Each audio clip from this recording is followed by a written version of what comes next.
कुछ बात करते हैं कोरोना के वार के हवाले से। शहर कायद में कोरोना के वार अब तेज हो गए हैं। सुबह के अस्पतालों पर दबाव बढ़ गया है। वजीर आला सिंध कोरोना की बिगड़ती सूरत हाल पर तशवीश में मुब्तला हो गए। सेक्रेटरी सेहत काजिम जतोई ने ब्रीफिंग में बताया कि कराची में कोरोना वायरस खतरनाक हद तक फैल चुका है। शहर में 26.32% कोरोना केसेस मौजूद हैं।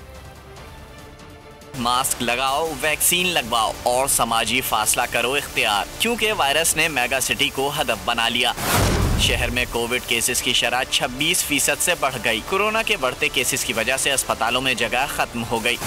आइसोलेशन सेंटर एक्सपो में भी 145 बेड्स फुल हो गए। वज़ीर आला सिंध मुराद अली शाह तशवीश में पड़ गए। सूबाई टास्क फोर्स इजलास में कहा, कोविड बढ़ रहा है, सख्त परेशानी की बात है। सिंध भर में कोरोना केसेस की तादाद 40,000 के करीब पहुंच गई। अंदरूने सिंध के मुख्तलिफ अजला में मस्बत केसेस की शरह में 200% इजाफा हो गया। महकमा लेबर को 3 अस्पतालों, पुलिस अस्पताल में कोविड वार्ड बनाने की हिदायत कर दी।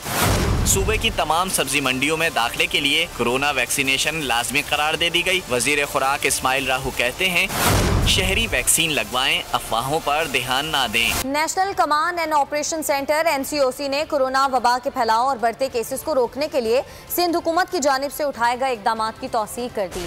विफाकी वजीर असद उमर की जेर सदारत NCOC का इजलास हुआ, जिसमें कराची में वबा की बिगड़ती हुई सूरत हाल से आगाह किया गया।